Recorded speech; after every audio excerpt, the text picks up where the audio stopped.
Hey y'all, it's Amanda. Welcome back to my channel and welcome back to another Vlogmas video. This is day 6 of the daily Advent readings, and today's devotional is all about Egypt.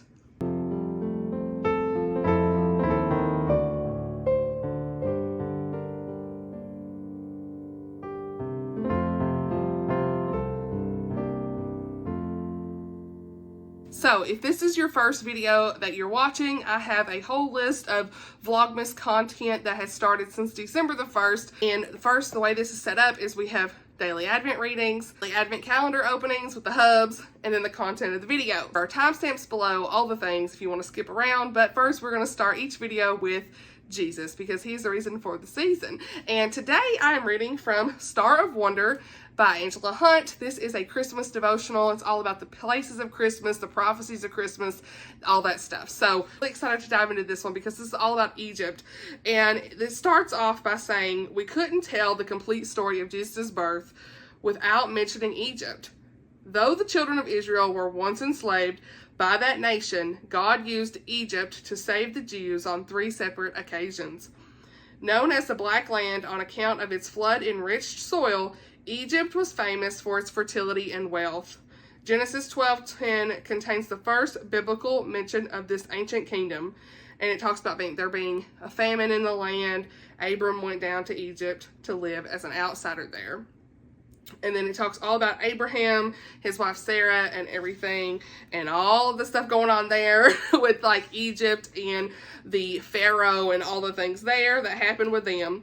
So there's that story as well. I'm trying to talk more so about the things that stood out to me really quickly from this, but we talk a lot about that first off. She tells the story of how God was not pleased that Pharaoh had taken Sarah and he struck the king's household with plagues, and somehow Pharaoh learned the reason and confronted Abram. Why didn't you tell me that she's your wife? All of that. Egyptians sent them away, Abram and Sarai, before it was Abraham and Sarah, right? And so they left the land with far more wealth than they had brought into Egypt. But they and their unborn descendants survived the famine. Then we fast forward 3 generations and we have Joseph. I always love Joseph's story. It's just so powerful to see. Joseph, the son of Jacob and great-grandson of Abram, has prophetic dreams about his brothers and parents bowing down to him. Those dreams irk his family, and his 10 jealous half-brothers decide to rid themselves of the spoiled favorite. They soak his coat in blood and they set it aside to show their father as evidence of Joseph's accidental death. Then they sell their brother to a group of traders who are heading to Egypt. You probably know this story. Joseph is sold into slavery where he serves a man named Potiphar until Potiphar's wife decides to seduce the handsome young slave. Joseph flees temptation, but Potiphar cannot honor his slave above his wife. As a result, Joseph is thrown in prison. And so there's some guidance from God that comes in. Joseph ends up correctly interpreting the king's dreams and becomes Pharaoh's vizier. This is the second most powerful position in Egypt. So he's now 30 years old, 13 years spent in the Black Land. He has been given a new Egyptian name and an Egyptian wife. So things have changed. And so knowing that a famine has struck the entire world, Joseph tells his men to watch for a group of brothers from Canaan. And so his brothers come in, they don't recognize him, all of that stuff. So we're talking all about the whole story of Joseph here, right? And so I'm going to skip around a little bit, but he reveals himself to his brothers and says, God sent me ahead of you to ensure a remnant in the land and to keep you alive for a great escape. So now it wasn't you. You didn't send me here, but God. God sent Joseph to Egypt to save Israel from the famine. Joseph suffered many things: loneliness, treachery, imprisonment, and its violence. And yet he was elevated in God's timing. So then she goes on to say, as I mentioned, the Christmas story would not be complete without considering the 3rd time God saved Israel through Egypt. After the Magi left Mary, Joseph, and young Jesus in Bethlehem, an angel warned Joseph in a dream, "Get up, take the child and his mother, and flee to Egypt. Stay there until I tell you, for Herod is about to search for the child and kill him. That's in Matthew 2:13. Joseph rose, and that very night he took Jesus and Mary and left for Egypt. This, Matthew wrote, was to fulfill what was spoken by Adonai through the prophet, saying, out of Egypt I called my son.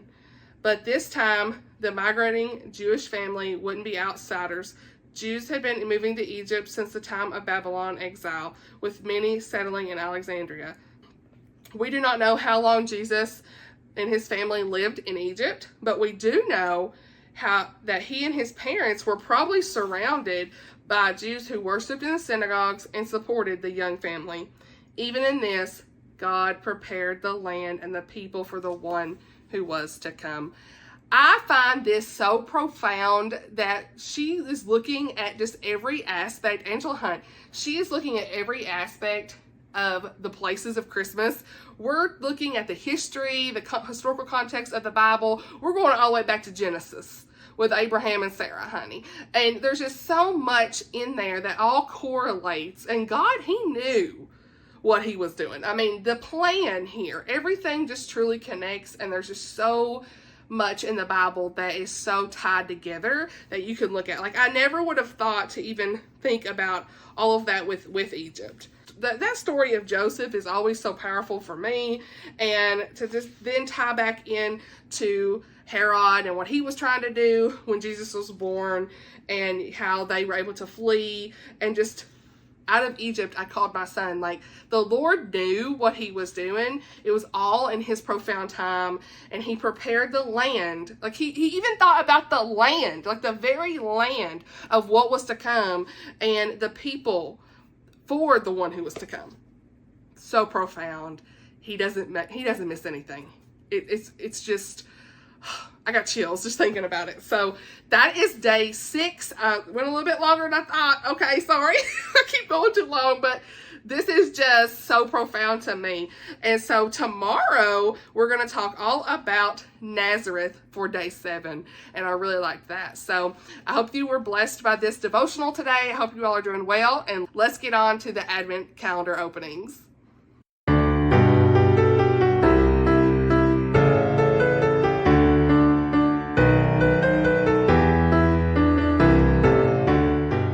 So we are back with day 6 of the Advent calendar openings, and I'm gonna go first since he went first yesterday. And day 6 is the Phoenix. Ooh. So it's like, what do you think that is? Let's take a guess. That size, what do you think that is? Like probably, it could be like a little postcard or like a station. Show them where it is on there so they can get a good I don't look. know if they can see it. I think this setup's really cool. Where the Pokemon one's hard to get through, anyways, but that one's actually a better setup. Yeah. So again, if you're first time watching this, the artwork's really cool on it. Yeah, I think it's cool. We're opening up a different Advent calendars. It is like hefty. Ooh, looks like a pack in there. Mine is the Harry Potter one, and his is the Pokemon one. So special interest. Okay, let's go. So day 6. I think it's probably a card, but ooh, little holiday card. Is it a gift card? It's got $50 in it. I'm just kidding. Yeah, right. Oh, that's cute. It's a card. Oh man, that's neat. Let me see it. Oh, it's cool. What is that with that? This little Hogwarts letter. Oh, it's like a letter. What's it say? It's a greeting card. Oh, there's not. So you can literally give it to somebody. Okay. Little stationery card. That's just like kind of cool. what we got on day It's like 1. a little envelope. That's actually neat. What's that on it again? I can't remember. I'm not a true fan. That's like a hippogriff. Okay. Right? Yeah. I can't remember. Yeah. So. All right. Let's roll. Roll with it. Roll with Okay, it. yeah, that's cool. So I guess I did like that. I'll use that. Could use that to send, whoever. Yeah, it's something neat to. That's cute. All right, so we'll put that over there. All right, let's see what the hub's Number got. 6. This looks like it might be another card pack because it's the same size. Cards. Yeah, this has a lot of cards. It has an individual hollow ones, and it's like a holiday, and then like that last one was a random pack. It's not really a holiday one, so it's kind of a random. Let's see what this guy is. All right. Yep, it is another pack, but they actually have like smaller packs. The last one was an actual pack. This Like one's 8 cards in the last. Yeah, this one's called a fun pack, a Paldea of all. The last one's right. This has 3 cards. Oh, so that might be cooler cards. It's a mini one. Well, kind of. I don't know really what's in these fun packs. Really, I'm not really. All right. familiar with these, but let's see if these are actually easy to get out. Same. So this has a supporter trainer card. I don't know who that is. Dunsparce. And then we have... What is How that? do you pronounce him? Graphite. I have no... Y'all. This is a new Pokemon. These cards are a bust. Yeah. Let me just say. Just some of these packs are kind of like... They may be good for the hubs. I mean, we don't know. Yeah, they're cool. I mean, these aren't the ones that you saw in the earlier days. Those were cool. Like those were the that holiday one ones. that you had that was like a reindeer and it had like a snowflake. Yeah, those actually had a snow. Those are actual. It's a holiday. I thought that was cool. Those are cool. Yeah, these are random, just like Pokemon in general is random. But yeah, it's cool. So that's day number 6. Day number 6 is done. We will see y'all tomorrow with day 7.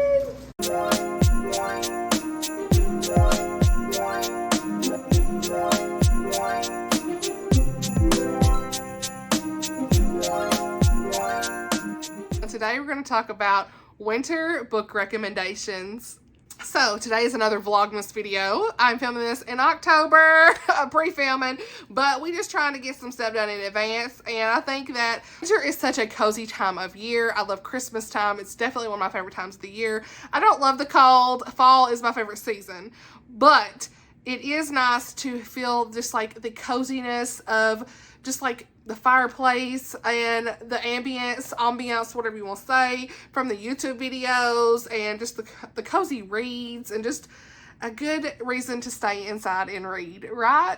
So I'm so excited to be making this video because I have a stack of something for everyone, I want to say. I truly feel like there is something for everyone in here. For the most part, we have some mystery, like romantic suspense. We have some general historical fiction. Let me see. We got some contemporary romance. We got a little bit of fantasy, fairy tale retellings. We got some Christian contemporary romance. It's like Western cheese. We've got some classics, okay? And most of y'all may have already read a lot of these, but these are just some of my favorites I think could be even reread, you know? And I'm sure there's plenty more, right? But for right now, this is what I got, so we're going to go with it, okay? Before I go any further, there's not going to be any Christmas books on this list. I have a whole separate video for that. I'll link it down below. But to get started, first we're going to talk about a novella collection that I read last year. I had actually earlier in January this year, maybe. Yeah, I think it was in January for the Read in the New Year reading challenge that Oshina and Holly did. So I'm pretty sure that's when I read it, because it was quick novella reads. And a buddy read this with my friend Amy, and we had the best time reading it. And so this is the Winter Brides novella collection, and it has one by Denise Hunter, Deborah Rainey, and Betsy St. Amant. And I had never read Deborah Rainey, and she actually was my favorite in this whole novella collection. But overall, I gave this 4 stars. It was just... one of them was just like not a favorite. I want to say, yeah, that very last one, it was a no for me. But the first 2 were good. I'm looking at my notes. It's been a while. Been about 10 months ago I read this. But I will say, the first one in this is A December Bride, and it's actually a Hallmark movie. I definitely need to watch that this Christmas season, but I have it on my Amazon already, okay? I'm giving that story 3.5 to 4 stars. I enjoyed it overall, and the first novella is all about Layla, and she is trying to do like a home staging business, and she has some circumstances where this guy Seth kind of gets them in this situation where they have to pretend that they're dating and engaged, and he agrees to kind of let her decorate his home for Christmas. Takes off from there. I enjoyed it, but you know, the ending was a little rushed for me, but it was still fun. Then we've got A January Bride, and that is by Deborah Rainey. I love that one in this. It's my favorite. I gave it 5 stars. It's all about Maddie, and she needs a place to write her manuscript because her house has like some electrical issues going on, and Jenny, her 80-year-old neighbor, recommends Art's house, this guy Art, he has a bed and breakfast for her to stay at. And she actually goes there for about a week, and every day she's writing her story, and she's writing letters back and forth with Art, and they never met in person. What's funny is like each one of them thinks that the other is an older person that they're writing to. They never knew each other's age, and the friend who told her to go over here was an older woman, so that's why they think that. And so you're just kind of throughout the story rooting for them to get together, and it was really sweet. I really loved it. And the third novella by Betsy St. Amant, it didn't make sense to me. There was like, You know, it starts with this girl leaving her fiance at the altar because she's like afraid she's going to make the same mistakes like her mom and her aunt. And Marcus is like, why you leave? And the whole time it's just miscommunication. It wasn't for me. But if you're looking for a good novella collection, or just even one of these in this collection, that's contemporary romance to read during this cozy winter season, this is it. Next on the list is Submerged by Dani Pettrey. This is like a full series. I've only read book 1. I need to read more. This is a recommendation from Oshina. And I read this back in 2021, so I don't remember a whole lot. I would honestly have to reread it. But I do remember loving it so much. I might probably have to look at like the back here to remember exactly. But I remember it had good faith content. It had a good mystery. There was a lot of things happening, okay? Action-packed. And, you know, the settings in Alaska, it's the Alaskan Courage series. And my friend Lindsay Lemus also read like all of these in like a week, I want to say. She binge read them. So, yeah, my review says this book shows how unconditional God's love truly is. And I didn't write like a full review. That's back when I wasn't really writing reviews. But, so I don't know what this is. I don't know, I have no notes. But I do know that I loved it. Does that make sense? You ever been that way? Happened to me. The memory of Amanda lost, right? But we'll just read a little bit from the back. Bailey Craig vowed never to set foot in Yancey, Alaska again. She has a past, a reputation, and Yancey's a town she didn't forget. She's returned to bury a loved one killed in a plane crash, but then dark evidence emerges and her expertise becomes invaluable for the case. Cole McKenna can face dangerous rescue dives. He can face the fear of a murderer maybe threatening his town. Facing the reality of Bailey's reappearance is a tougher challenge. She broke his heart, but doesn't seem to be the same girl who left 10 years ago. Okay, is it? I can't remember if it's second chance romance or not. He's not the same guy she left behind. Racing against the clock and a rising body count, Bailey and Cole must move beyond the hurts of their past to work together until the truth of what is hidden in the depths finally surfaces. So, yeah, that's the back. Like I said, I really don't even remember the ending in this 100%. I probably will whenever I reread it, but I do recommend it because I remember loving it, but I can't tell you all the details. Should I put this in here? Yeah, I will. Read it. Okay. Everybody says it's good, so we're moving on. Like, did I read that? But, like, I read that. It says in January of 2021. The memory is gone. All right, moving on. That's why I write reviews anymore. On the list is The Rose and the Thistle by Laura Frantz. I read this year, so it's a little bit more fresh, but I read this in January and I absolutely loved it. Loved the cover. So much of Scotland is in this book. And I knew this is going to be a favorite of mine, okay, because of the Scottish elements in the 1700s. I love all the details that Laura Frantz puts in here about Scotland. Now, when this is set, I honestly don't know. Sorry, I had to move the camera around. But, yeah, I don't know if this is set in the winter or not, but it just feels like it would be a good winter read because I read it in January this year, and it was perfect during that season, okay? It's like perfect during that cold, cozy season, okay? Got a lot of details surrounding the Jacobite Rising, the Scottish Highlands and the Lowlands, the Stuarts, Scottish dialogue, all that stuff. Basically, this is set in the 1700s. We got Lady Blythe Headley, who is the daughter of a Jacobite sympathizer, an enemy of the British Crown. She finds herself forced to flee from Northern England to Wedderburn Castle in Scotland, and she is sent there for her protection. She meets a Scottish laird named Everard, and things kind of go on from there because he is supposed to protect her since she was his father's goddaughter at the time, and there's just a lot of political turmoil going on here. It's just a good time. A Scottish loving heart was happy reading this, so yeah, I need to read all of her books, honestly. Next on the list is Cold Pursuit by Nancy Mehl. For obvious reasons, the cover, it definitely feels like a winter story, does it not? This is a Christian suspense, just general suspense, and I've talked a lot about this throughout the year, but I'm reminding you again, pick this up, okay? I gave it 4.5, rounded up to 5 stars. You're going to be immersed in this from start. You're going to be immersed. You are going to be immersed in this from start to finish, y'all. Like it was uplifting, and there was a part I quoted and where the Lord's like talking to the girl and says, "I will bring you through this storm. You are my beloved child, and I never left you." This is it. I read this basically in a day. Rose, River Ryland, and Tony St. Clair, and they are just these private investigators. I want them to get together romantically, but let's keep going. But they are private investigators with their own practice. They're like, they were former FBI employees, I want to say, and now they're just really great friends. And you know, they had a previous case. The whole thing starts off with like a bang. It's crazy, like from like their previous case of some things that went down, and so they're like, you know, trying to work through the remnants of that trauma from that case. And so that's kind of haunting them a little bit throughout the story. That kind of brings some emotional depth to the story. It makes you feel more attached to them because of their personal stuff they got to work through and all that. So they get their first case for their first little firm here, and it's a mother's missing teen, and that the teen's been missing for like 4 years, and so they have got the case here to try to find this kid. And there is a perspective of them, and then you get the perspective of the killer, Brian.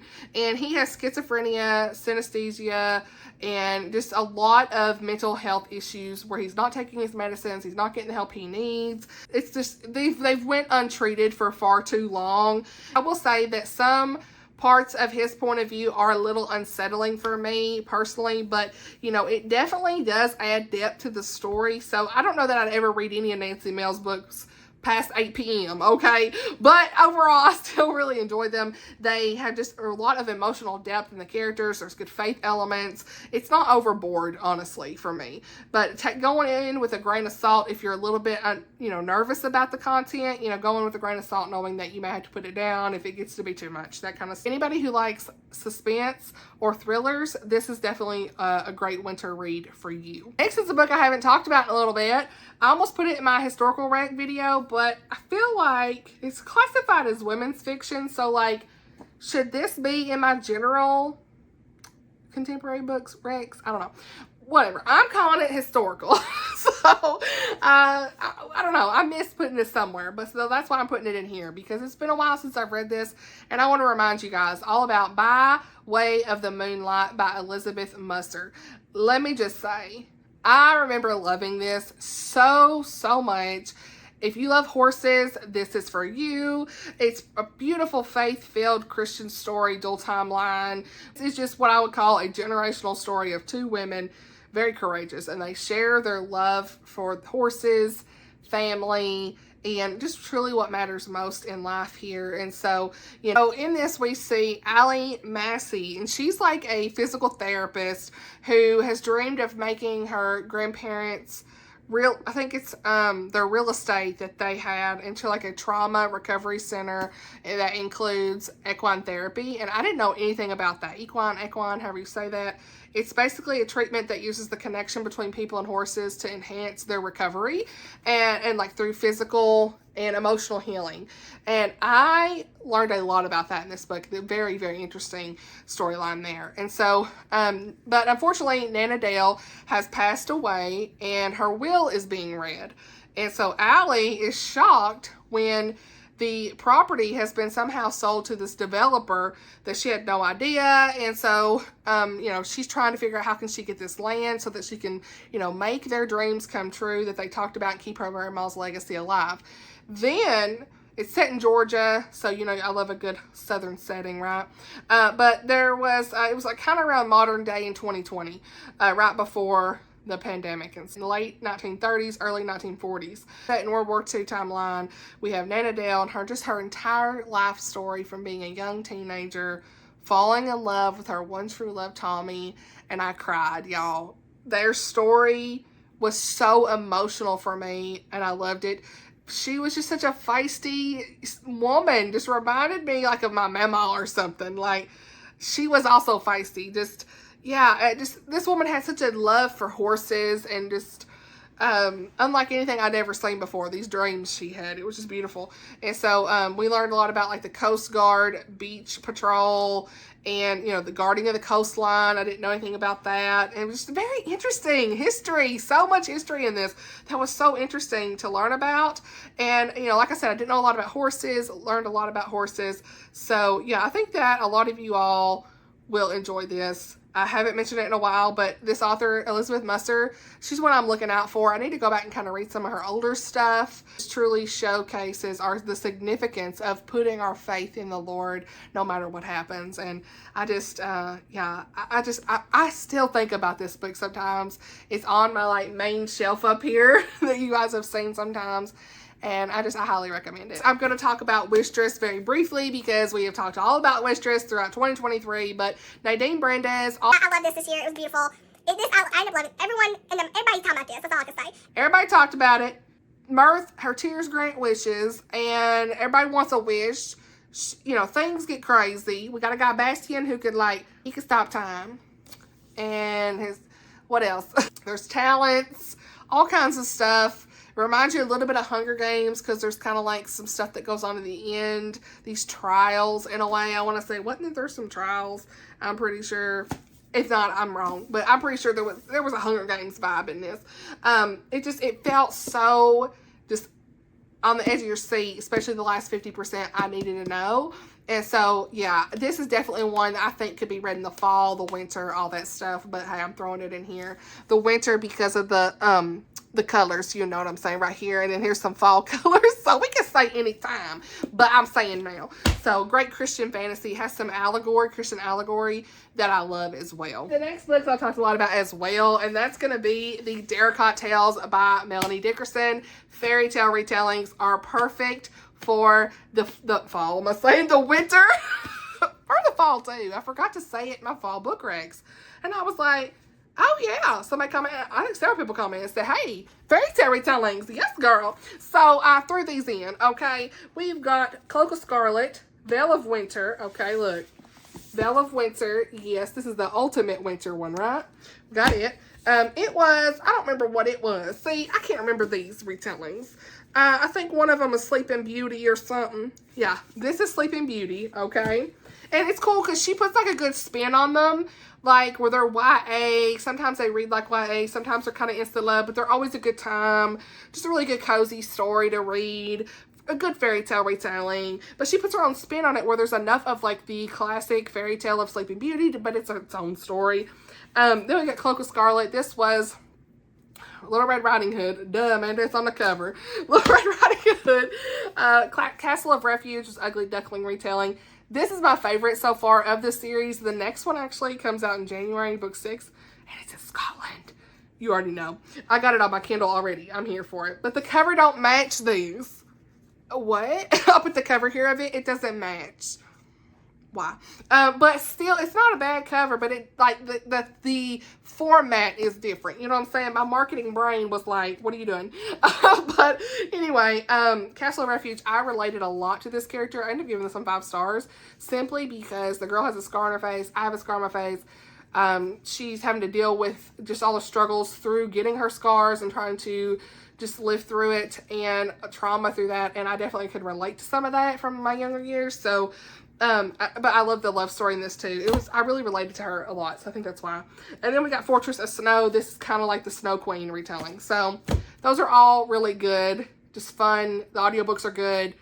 Definitely check them out. And then we've got the Wonderland Trials by Sarah Ella. I talked about this in my fantasy recommendations video already, but I'm bringing it back up again because book 2 is out. I don't know if I'm going to read book 2 right away. I had the audiobook. I'm not really like dying to read it, so at some point I will, but a couple of my friends read it and like they gave it kind of average ratings, so I really don't know how I'm going to feel about it. But the Wonderland Trials, it's all like an Alice in Wonderland story retelling, all of that stuff. You know, I don't know if it's like a retelling or reimagining, whatever you want to call it, but it definitely like a story that has love. This has like a trial as well. Obviously, it's called the Wonderland Trials. Hello. This also has kind of like a Hunger Games feel too because of the trials that are in this, competitions and stuff. But yeah, there's a wonder something gene. What was it? The Wonder Gene, the key to unlocking the curious reality. There's kind of like some cryptic stuff going on here. There's all kinds of stuff going on here. It definitely has that Alice in Wonderland feel. I'm not a big Alice in Wonderland fan. I did give this 4 stars, but I want to mention it because a lot of y'all may enjoy this. I want to talk about Spinning Silver by Naomi Novik. This is a secular, I want to be clear, a secular, a little bit on the grim dark side fantasy story, okay? I definitely want to make sure you all are aware of some of the content in this. Let me just say right off, it has a little bit on the grim dark side, family trauma, parental abuse, family death of parents and children, alcoholism, and some discussions of sexual assault. So, yeah, one character basically has, without spoiling anything, it has like a dark side that it almost rode a very fine line of what I was comfortable with. But in the end, I was like, okay with it, I guess. But I read this in one day as well. Very chunky. It was crazy. I listened to an audiobook in a day. This was a recommendation from Chrissy at Chrissy's Purple Library. She reads a lot of, Christian and secular fantasy. And she said, hey, that's perfect for the winter time. Boy, was she right. It definitely makes you, feel cold reading this. But it's almost like a Rumpelstiltskin inspired. I wouldn't say it's a retelling. It's very inspired. Obviously, you can kind of see some of the stuff from the cover. It's not like a full retelling, but I want to mention it because some of you all are definitely fantasy lovers, and I was generally okay with how the content was. Like I said, it does get a bit dark, so if you are on the side of caution on that, you might want to just not even pick this up. But I gave it 4 stars. It had these 3 brave women, and they all had a choice to make, a quest to embark on, and sacrifices to make along the way. My only complaint with this was you did not know the point of views, okay? They didn't do a good job of labeling them, and sometimes the voices I felt like were the same people, so I struggled with that. But overall, it is told in first person, so that can be kind of hard sometimes when you have all these different multiple perspectives. I think we ended up with 6 perspectives in total, but there's a few primary ones, right? Its own fairy tale, really. It's 3 women, Miriam, Wanda, and Irina. Sorry, I had to look at my notes. It's been a while. Yeah, each person has a very important role to play in this quest to stop an all-consuming threat to them. The king of the Starrick is he's a grim fey creature who seems to be more ice than flesh. That's all we need to know, right? I don't know. We had some really good found family in this and then it kept me engaged. I was on the edge of my seat with it. I just had to know what happens. There were some parts, like I said, I got confused. I ain't gonna lie. Fantasy is not my go-to genre 100%. I'm leaning more towards it, but I had to really pay attention to what was happening because I had to go back and who is talking? You need to label this. I need to redo this saying who is talking. But I do think Naomi does a good job of differentiating them after a while. But in general, I think this book could benefit from titles on who's talking 100%, just especially since they're all first person. Overall, we have got some really strong women. Miriam is this daughter and granddaughter of moneylenders, and her father was not making the effort to get the money back. So she it opens up, I think, with her, with her mother being sick and all this stuff. And Miriam kind of goes out and takes things in her own hands and gets stuff claimed, honey. She don't mess around. So she becomes known for turning silver into gold, and it kind of gets the attention of this king of the Starrick, and it leaves Miriam with some extreme struggles. Miriam is also Jewish, and I think that's another reason I like this, because it showed the traditions of her family in her religion as well. So that was just very layered, and I wanted more of that, honestly. But it was still there, and it was nice to see. We also have Wanda, and she's a worker who works for Miriam. And I remember in the first part, when Wanda was introduced, I thought it was still Miriam. That was my problem. I was wait a minute. So, and it wasn't until after I realized somebody who had died I was wait a minute. This ain't Miriam no more. So, yeah, she is working to pay off debt for Miriam. She's working to pay off her father's debt for Miriam, I think. Her father is very abusive, so that's why I said there is some details of him hitting her and all this stuff, it's crazy stuff, so content warning on that. But she is very thankful that Miriam pretty much saves them from their bad home. Her very strong woman too, who's going to protect her family at all costs. So she starts saving money on her own, hiding it from her dad and all this stuff. And then we had Irina. I know I'm spending too much time on this. But we had Irina, and her father schemes and wants to marry her off to this guy, Tazar. I don't know the names. But so we kind of follow her crazy path with him. And there's a secret with Tazar. That's all I can say. And he kind of holds a secret within himself. It's a whole thing. So yeah, I liked more so Miriam and Wanda than the whole stuff with Irina, but the ending had me on edge, is all I could say. So this is a really good winter read, but again, be aware of content. know what your boundaries are before you dive into this, okay? And I want to talk a little bit about Mandy Blake. I think that her books can be read really any time of the year, honestly, but there's just something about like a good cozy feel. This would have been a good fall read. These are good winter reads. I feel like even in the spring, like these are good any time of year, but I want to mention them again because she is a Christian romance author that I don't think gets enough love. I love these books. Truly, just reminding you about her because she has some great books. I need to continue on in the series, but she sent me these books to honestly read and review, and they were just like a hidden gem for me. I don't know that I would have picked them up otherwise. Like I didn't know about them, and so when she reached out, I'm very picky about which ones when an author reaches out like that because you get so many messages you can't answer everybody. I talked about that before. And I was so glad I took a chance on these because you do take a chance, you take a risk, right? And I ended up really enjoying these at the time I read them. I was having a very stressful month, and these were just what I needed at the time. It was the cute cowboy romance cheese I needed, but not over the top for me, you know? So, yeah, this one had like a second chance romance and all that, and it just had this cute ranch setting. I loved it. This one had, I can't remember exactly the tropes on this one. There's like a fiance that they break up. I want to say like childhood crush maybe. I can't remember.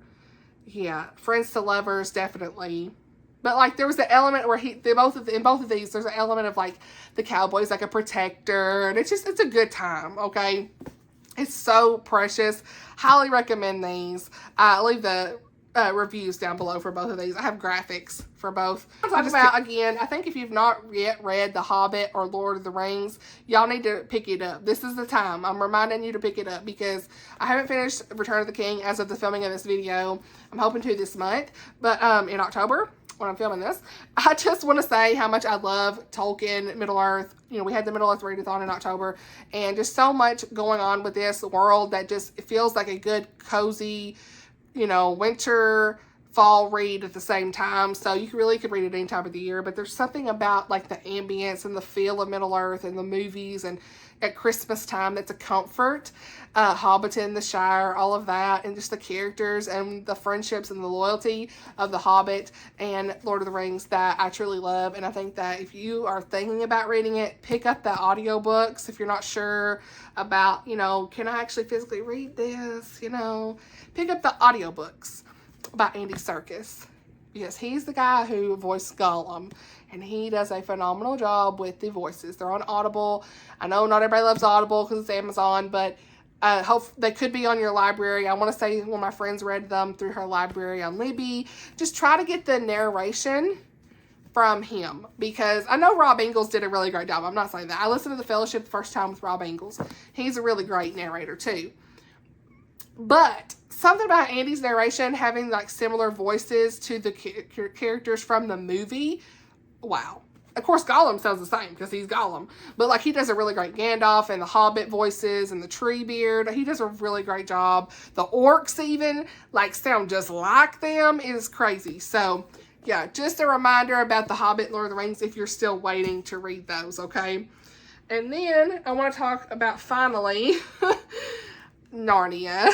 I did not mention Narnia in my Christian Fantasy Rec video, and so many of y'all were like, Narnia! Girl, let me just say, yes, I know. I absolutely love Narnia. The first, I have not finished the series. I said I was going to this year, so, okay. But I have read The Magician's Nephew, The Lion, the Witch, and the Wardrobe, and The Horse and His Boy. So I need to start, I got like 4 more books.